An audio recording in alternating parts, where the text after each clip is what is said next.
महामहिम राज्यपाल के श्रीमुख से पहले सत्र में, चौथे सत्र में और अभी छठे सत्र में जिस प्रकार से असत्य बुलाया गया है, मैं इसके लिए किसी भी प्रकार का धन्यवाद नहीं दूंगा, लेकिन आपने मुझे बोलने का मौका दिया, इसके लिए आपको खूब खूब धन्यवाद। सत्ता में आए राज्यपाल के श्रीमुख से कहा हम संवेदनशील, पारदर्शी, जवाबदेही सरकार बनाएंगे, सरकार चलाएंगे। आप सबको विदित है, सरेआम बलात्कार, चोरी, डकैती, हत्याएं, क्या यही पारदर्शिता है, यही संवेदना है? जिस प्रकार से पूर्व के सत्र में, पहले और चौथे सत्र में श्रीमुख से बुलवाया गया कि हम निराश्रित गौवंशों के लिए काम करेंगे, हम नंदीशाला, पंचायत समिति स्तर पर नंदीशाला खोलेंगे। हम नंदीशाला खोलना तो दूर की बात, निराश्रित गौशालाओं को अलग से कोई बजट देना तो अलग बात। स्टाम्प ड्यूटी पर जो शेष, जो गौ सेवा कर जो जनता दे रही थी, अपने मन से दे रही थी, अपने दिल से दे रही थी, उसका भी इस नया विधेयक लाकर अन्य मद में खर्च करने के लिए आपने नया विधेयक बना दिया। कैसे धन्यवाद दे आपको। माननीय सभापति महोदय, किस विषय पर मैं चर्चा करूं? किसी भी बात पर, भले वो किसानों की बात हो, किसान आज रो रहा है। आपने किसानों को सत्ता में आने के लिए ये कहा था कि हम अगर सत्ता में आए तो 10-3 में संपूर्ण कर्जा माफ होगा, संपूर्ण। आज तक किसी भी प्रकार का संपूर्ण कर्जे की बात तो दूर, सोसाइटी में भी बराबर से माफ नहीं हुए। और तो और मेरे पास, मेरे विधानसभा क्षेत्र से 3 जगह से ऐसे ऐसे लोग आए और मेरे पास अगर किसान रोए, सर कि एक बार एसडीएम को फ़ोन कर लीजिए कि 3 या 5 दिन बाद में हम पैसा भर लेंगे, मैं प्लॉट बेच रहा हूँ, मैं ज़मीन बेच रहा हूँ और ज़मीन बेच कर वो पैसा भर लूँगा, लेकिन मेरी वो ज़मीन कुड़क नहीं कीजिए। ऐसे ऐसे मामले सामने आए। मैं किस बात का धन्यवाद दूँ? धन्यवाद तो प्रधानमंत्री मोदी जी को देना चाहिए, जिन्होंने किसानों का सम्मान किया प्रधानमंत्री किसान सम्मान निधि के द्वारा। प्रधानमंत्री फसल बीमा में पहले कई तरह के राइडर थे, उसको भी समाप्त करके प्रधानमंत्री फसल बीमा में ये जो क्लेम आना शुरू हुआ है, ये भी कहीं न कहीं मोदी जी की देन है। मैं बात करूं कानून व्यवस्था की, कानून व्यवस्था पूरी तरह से सरमरा गया है। आप देख रहे, चोरी हो रही है। ट्रेजरी बेंचेस का हाल देखिए, 5 माननीय सदस्य बैठे हैं, बाकी मंत्रीगण तो अपनी मजबूरी से बैठे हैं। मतलब आज अभिभाषण पर बहस चल रही है और आज दूसरा दिन आप गिन लीजिए, 5 माननीय सदस्य बैठे हैं। ये छठी लक्ष्मी एक और आ गई। सरकार गंभीर ही नहीं है। एक आदमी ऑफिसर गैलरी में एक आदमी नहीं लिख रहा है। आपको लगता है कोरम पूरा हो गया तो आप घंटी बजा दो। हम गए कहां थे? प्लीज सेव करें। बिराजिए ये गंभीरता है। बिराजिए इससे बड़ा मैंने बोलने की आदत है। एक बार आपको कोई मानता नहीं है, आप सदन का कोई सुनता नहीं है, आपको कोई मानता नहीं है, आपको कोई सुनता नहीं है। खराब मत करिए। संख्या उसको कहते हैं। प्लीज सेव करें। खाली पूरी हमारा उनसे अपनापन है। अब खड़ा होने का समय माननीय सभापति महोदय, हमारा कांग्रेस के भाइयों से अपनापन है। नहीं रहते, मैं सुना लगता है। बिराजिए वोटिंग कराओ, अभी सरकार गिरती है। प्लीज सेव करें। बिराजिए प्लीज सेव करें। बिराजिए। आप लोग नए हैं, मेरे बहुत पुराने मित्र हैं। जब भी इनको नींद आने लगती है, नींद उड़ाने का इनका यही तरीका है। नींद इनकी उड़ गई, अपना जारी रखें। सभापति महोदय इस तरह की बात मत करो। सच्चाई ये है कि मेरे मित्र हैं वो, मैं उन्हें बहुत बेहतर जानता हूँ। मैं यह समझ रहा हूँ आपकी बात, आपने इसको नींद उड़ाने वाली बात कह करके हमारा मान्य नेता प्रतिपक्ष, मैं भी इनमें से अधिक आदों की जितनी उम्र नहीं उतने साल से मैं इनको जानता हूँ। मैं आपसे क्षमा चाहता हूँ, मैं आपकी भावना का, लेकिन जो रिकॉर्ड पर चला जाता है वो बहुत ही बुरी हालत में होता है। सच में मैं कल से लेकर आज तक जो मैं देख रहा हूँ, आप स्वयं बताओ मैं आपकी बात वास्तव में क्या सीरियसनेस है। मैं सहमत हूँ आपकी बात, प्लीज प्लीज प्लीज।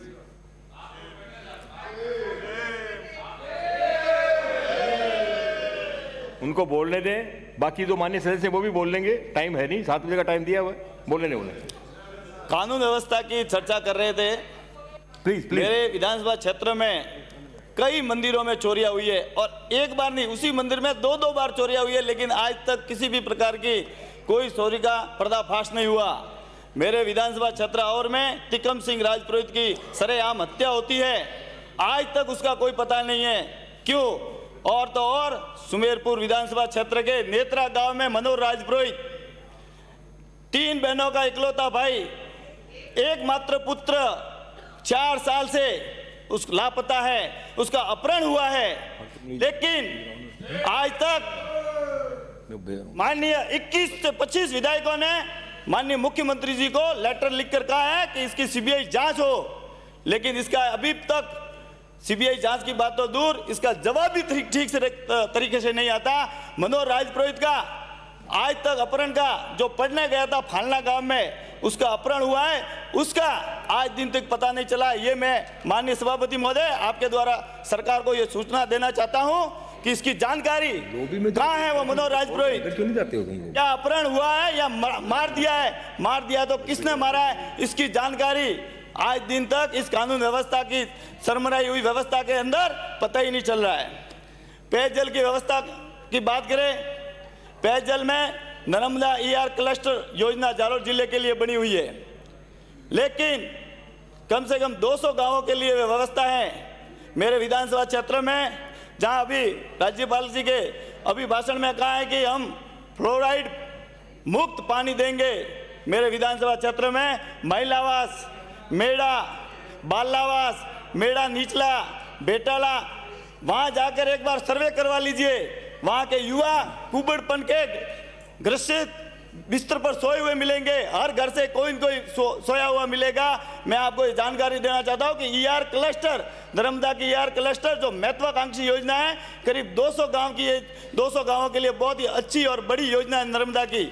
इसके लिए इस बजट में या तो घोषणा कीजिए या फिर इसके लिए कुछ ना कुछ नया काम कीजिए। वहां कहीं पर भी 22 गांवों में तो पानी की व्यवस्था भी नहीं है, लोग कहीं से कहीं जाकर पानी लाने के लिए प्रयास करते हैं। कैसे धन्यवाद दूं राज्यपाल को, आपने श्रीमुख से पढ़वा तो दिया, लेकिन कहीं पर भी व्यवस्था नहीं है। सिंचाई की बात करें तो जवाई पुनर्भरण योजना के लिए हमेशा हम लोग चर्चा करते रहते हैं। जालोर सिरोही पाली के लिए जो जवाई बांध बना हुआ है, उसके अंदर पुनर्भरण की DPR बनी थी, लेकिन इसके जो आगामी जितना भी है उसके लिए नहीं तो कोई ठंडे बस्ते में DPR भी ठंडे बस्ते में डाल दी, नहीं उसके लिए कोई आप प्रोजेक्ट बना रहे।